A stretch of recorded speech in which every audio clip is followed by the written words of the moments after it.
पुण्यवंत व्हावे घेता सज्जनाची नावे, निघे माझी वाचा तुटी महालाभ तुकासाठी. ऐका, तुकोबरा सांगतात की माणसानं पुण्यवान होण्यापेक्षा माणसानं पुण्यवंत झालेलं बरं.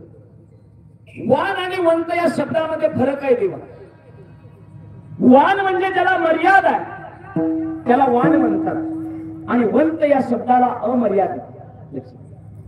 घराच्या समोर जर एखादं रांजण असेल पाण्याचं तर त्याला आम्ही जलवान म्हणतो देवा, का तर ते मर्यादित आहे.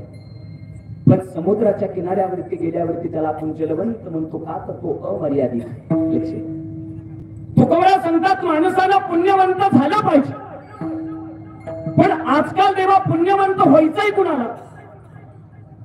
ज्याला त्याला धनवंत व्हायचंय, ज्याला त्याला सत्तावंत व्हायचंय, ज्याला त्याला खुर्चीवंत व्हायचंय देवा. पुण्यवंत व्हायचंय तरी कुणाला? विठ्ठल.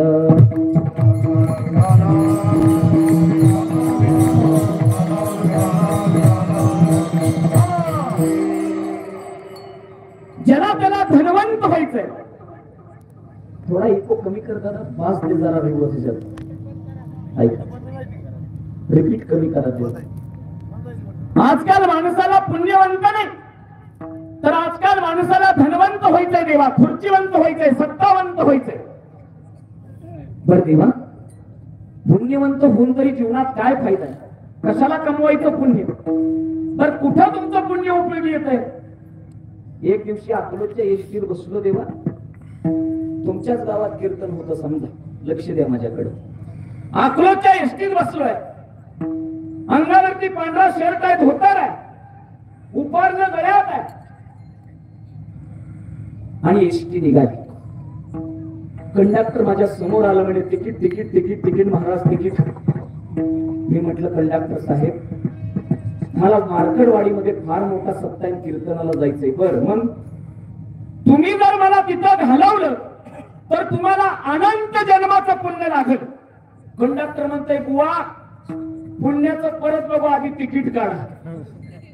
म्हणजे ऐका, जे पुण्य एसटीत चाललं नाही त्या पुण्याचा काय उपयोग? लक्ष द्या माझ्याकडे.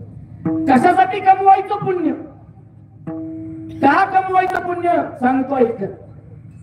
जिथं धन गुडघे टेकवतं तिथून पुण्याची सुरुवात होते, एवढं मात्र लक्षात ठेव.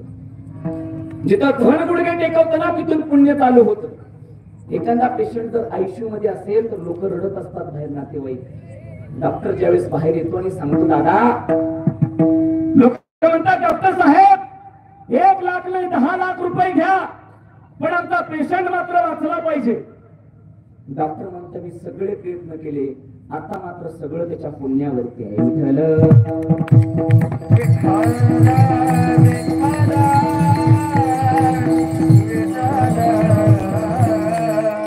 माणसाला पुण्य कमवायचं नाही देवा, ज्याला त्याला धन कमवायचंय. लक्ष द्या, पण धन कमवण्यासाठी एक वाक्य बाळू मामाच्या दरबारात सांगून जातो. ऐका, मला मामाच्या चरित्राकडे परत जायचे सामर्थ्य कुणाचं जास्त आहे? ऐका, लक्ष द्या.